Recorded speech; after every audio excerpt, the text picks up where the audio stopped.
Sa mundo ng tennis, balik ensayo si Filipina tennis ace Alex Ayala sa Rafal Nadal Academy bago ito tuluyang sumabak sa Italian Open.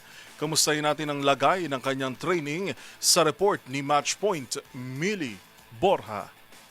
Muling nagbabalik ensayo si Alex Ayala sa Rafa Nadal Academy bilang paghahanda sa kanyang susunod na torneo, ang Italian Open na magsisimula sa mga darating na araw. Ayon sa update ng Academy sa social media, nagpatuloy na ang training ng Filipina Ace matapos niyang umatras sa WTA 125 Catalonia Open kasunod ng kanyang kampanya sa Madrid Open. Sa naturang torneo, umabot siya sa round of 64 sa singles at round of 16 sa doubles. Ang Italian Open ang magsisilbing susunod na yugto ng kanyang clay court campaign, kasunod ng kanyang paglahok sa Linz Open, Stuttgart Open at Madrid Open. Sa kabuuan ng kanyang 2026 season, nakapagtala si Ayala ng solidong performance sa iba't ibang bahagi ng tour.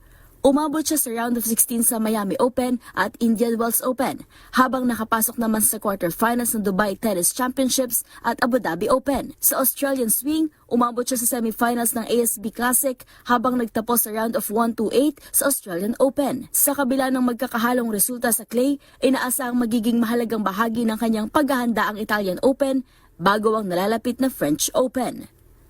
At yan ang mga latest updates sa mundo ng sports. Para sa MBC TV Network News, ito si Millie Borja ng DZRH TV, una sa Pilipinas, una sa Pilipino.